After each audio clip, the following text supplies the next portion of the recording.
Welcome to W&L Sports Weekly. I'm Jeremy Franklin. Coming up, we'll be joined in the studio by men's track and field coach Brandon Yule, wrestler Zach Bylykbashi, and men's basketball player Roy McMillan. But first, a quick look back at the weekend in Washington Indley athletics. Wrestling won 2 out of 3 Centennial matches to cap the regular season schedule, defeating Johns Hopkins and the Merchant Marine Academy while falling to Stevens. Men's and women's swimming also finished the regular season on a high note, scoring dual meet victories at St. Mary's. Men's basketball picked up a key 75-59 ODAC win over Virginia Wesleyan, while women's hoops fell 64-51 on the road to first place Guilford. And in the Camel City Invitational at the JDL Fast Track, men's track and field posted 2 top 10 finishes and 4 personal bests, while the women's team placed 3 athletes in the top 20 in distance events. Here with me now is men's track and field coach Brandon Yule. Brandon, welcome back to the show. Glad to be here. With the ODAC Indoor Championship fastly approaching, give us a progress report on the Generals indoor campaign. Well, we're doing real well so far. We're staying healthy for the most part. We had a little bit of the flu go through the team, but we're kind of getting through that at this point. Different events are contributing well. It's kind of a piecemeal because last weekend our distance runners ran and they did well, but before that it was mainly just the sprinters, hurdlers, and jumpers and throwers. So we're bringing it together here this weekend with most of the team competing in a scored event, and then 2 weeks from this weekend we have a conference championship. We're in a good position though. Your program has won 3 out of the last 4 ODAC titles up for grabs over the past 2 years, not to mention the fact that W&L now has a 4-year winning streak in cross country. How can your team build off of the program's success over the past few years?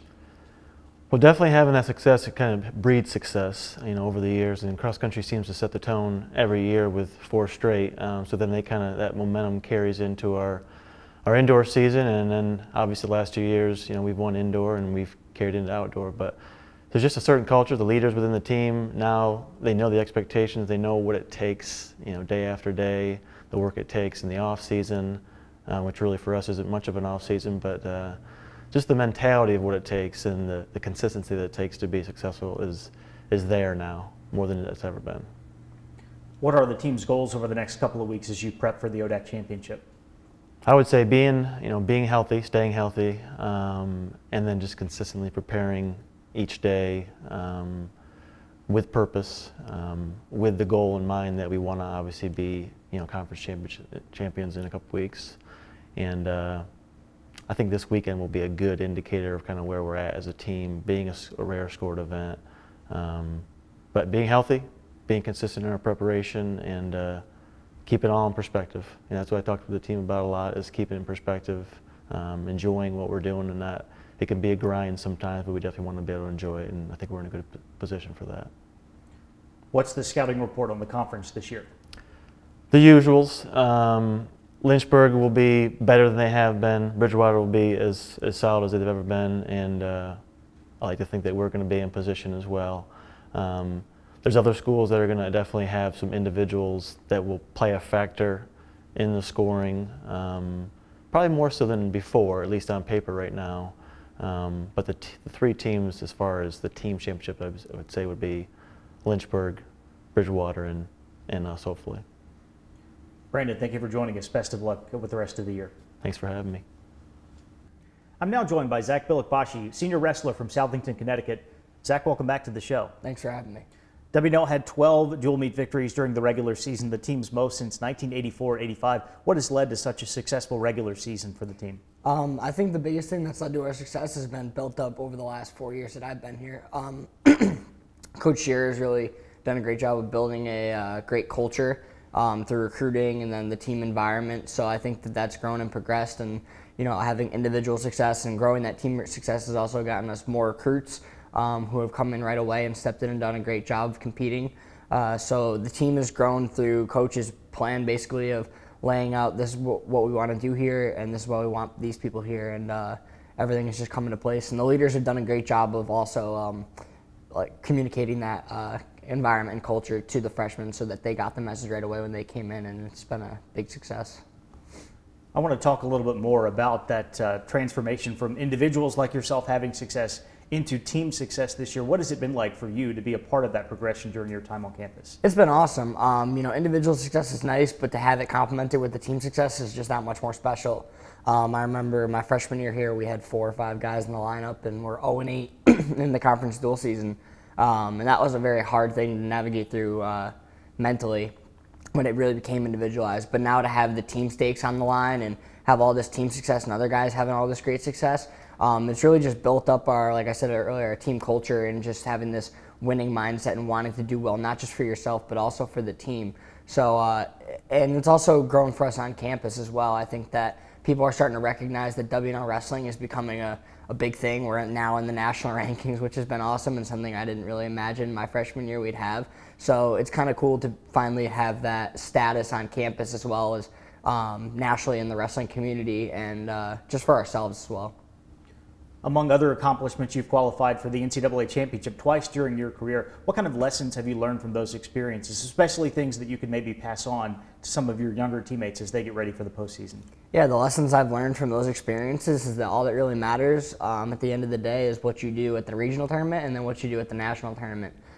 It's easy to get caught up during the year and the rankings and where you're at and who you're wrestling, but if you don't, you can go undefeated and pin everyone in the country, but if you go take fourth at the regional tournament, you're not even making it to the national tournament. So really it's about getting your body and mind ready for February 23rd and the March 8th, March 9th at the national tournament, because those are the two big ones that count. And then once we get there, it's about just taking it one at a time and being ready to go. It's easy to look far ahead and look at who you have, because those are the things that you want to achieve, and those are, those matches, those are what you're thinking about all year long. But if you start thinking ahead, that's easy to get caught up in, and then you end up dropping a match early. So you just got to stay focused on one match at a time, getting the job done, and remember that this is what you've worked and trained for all year. So just having trust in that and confidence in where you can be come that time.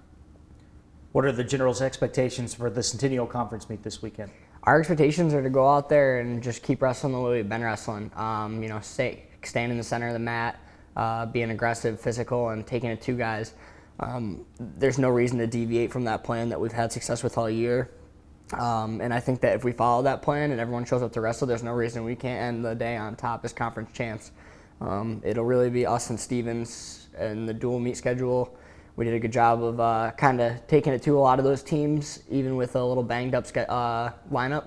But it'll at the end of the day, I think it'll be us and Stevens, and it's going to come down to who wants it more and who shows up more that day. So we just got to do a good job of getting there and just doing what we've been doing all year long.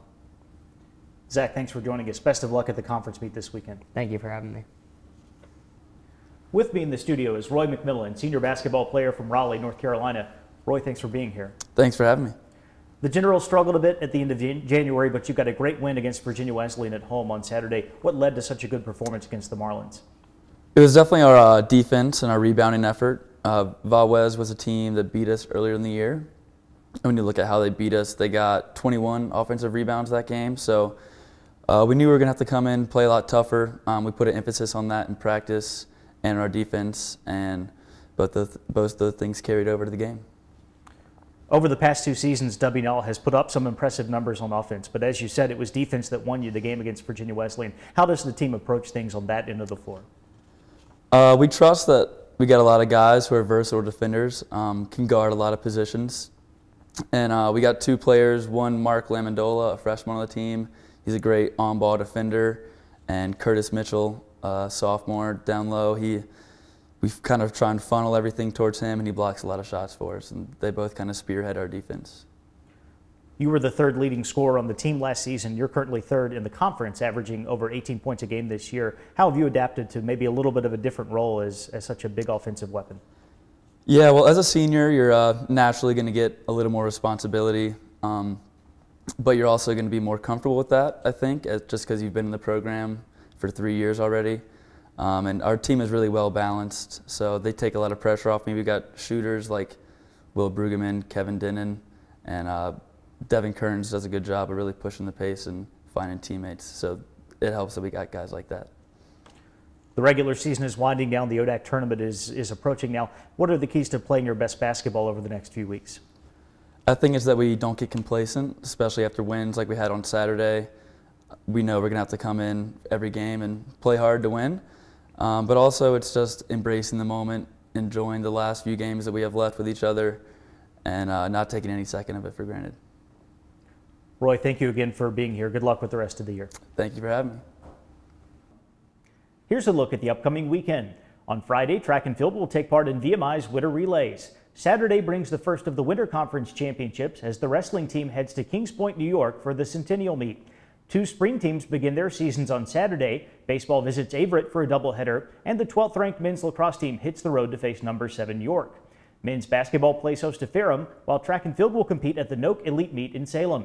And on Sunday, riding starts its spring schedule at Randolph, and baseball takes on Averett at Cap and Dick Smith Field. For W&L Sports Weekly, I'm Jeremy Franklin. Thanks for watching.